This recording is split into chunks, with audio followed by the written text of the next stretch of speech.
ताज़ा तरीन वीडियोस के लिए चैनल को सब्सक्राइब करके बेल आइकन और ऑल नोटिफिकेशन पर क्लिक करें ताकि आपको मिले हर अपडेट सबसे पहले।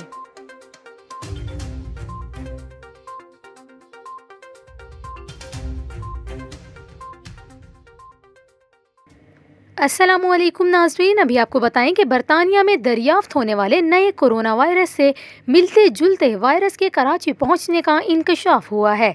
वज़ीर आज़म के chairman corona task force committee बराए साइंस और टेक्नोलॉजी डॉक्टर अताउर रहमान ने मुल्क में कोरोना वायरस के बढ़ते हुए केसेस पर काबू पाने के लिए मकामी सतह पर वैक्सीन की तैयारी की ज़रूरत पर जोर दिया है। उन्होंने कहा कि दुनिया भर में साइंसदानों ने बिलखुसूस यूरोपियन ममालिक में कोरोना वायरस की नई लहर में तगय्युर का मुशाहिदा किया गया है। कराची में भी बरतानिया में दरियाफ्त होने वाले कोरोना वायरस से मिलता जुलता वायरस दरियाफ्त किया है। उन्होंने इस बात का इंकशाफ किया कि इस वक्त 200 से ज़ायद कंपनियां नई शक्ल में आने वाले वायरस से निमटने के लिए वैक्सीन की तैयारी में मसरूफ़ हैं। डॉक्टर अताउर रहमान ने वैक्सीन की अफादियत चेक करने के हवाले से कहा कि वैक्सीन के मुस्तनद होने और इसके लोगों की सेहत पर असरात देखने के लिए काफ़ी वक्त लगेगा।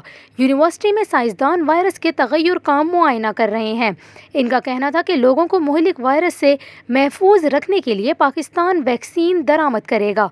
मुल्क में रिसर्च बेस्ड वर्क को फ़रोग़ देने की ज़रूरत है ताकि हमारे साइंसदान मकामी सतह पर वैक्सीन तैयार करने के काबिल हो सकें।